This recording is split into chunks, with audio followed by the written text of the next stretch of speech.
स्वरों और व्यंजनों की उत्पत्ति देवनागरी से नहीं तो फिर कहां से? क्वेश्चन आपके सामने है। तो यहाँ पे एक बहुत बड़ा प्रश्न चिन्ह यहाँ पे लगता है कि हमारे दिमाग में मैक्सिमम ये है कि जो हिंदी भाषा का जो जन्म हुआ है वो देवनागरी लिपि से हुआ है, हिंदी भाषा का जन्म। परंतु हकीकत में ऐसा नहीं है। हमारे दिमाग में सभी में यही होगा कि देवनागरी से ही हिंदी निकली है और स्वर और व्यंजनों का जो उच्चारण किया जाता है, जब स्वर या व्यंजन जो निकले हैं वो देवनागरी से निकले हुए हैं। परंतु ऐसा नहीं है। हकीकत क्या है, आइए इसके बारे में जानते हैं। हकीकत क्या, यहाँ पे आपको क्या है, महेश्वर सूत्र।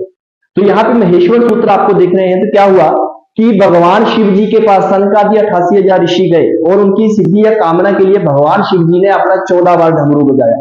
जब 14 बार डमरू बजाए तो 14 आवाजें वहां से निकली और वो आवाजें जो सुनी थी, जो हमारे संस्कृत के साइंटिस्ट माने जाते हैं, कौन, पाणिनि जी।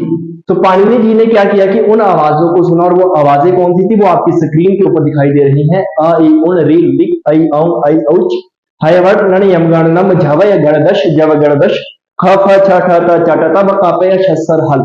जब ये 14 आवाजें निकली तो वो पाणिनि जी ने सुनी और संस्कृत का ग्रामर बनाया और संस्कृत के ग्रामर से इन 14 ही आवाजों से हमने हिंदी का ग्रामर भी बना दिया। तो याद इतना रखना कि जो स्वर और व्यंजनों की उत्पत्ति हुई है वो 14 महेश्वर सूत्रों से हुई है, क्योंकि जो सूत्र थे इनको अलग अलग पार्ट में बांटा गया। 11 पार्ट अलग बना दिए, जिसमें अ आ ई उ री ए ऐ ओ औ ये बना दिया गया। और 33 व्यंजनों को भी क्या किया कि 3 पार्ट्स में बांट दिया, जिसमें स्पर्श व्यंजन, संघर्षी व्यंजन और अंतस्थ व्यंजनों को भी बनाया गया। अधिक जानकारी के लिए आप हमारे पेज के साथ जुड़े रहिए। जय गुरु।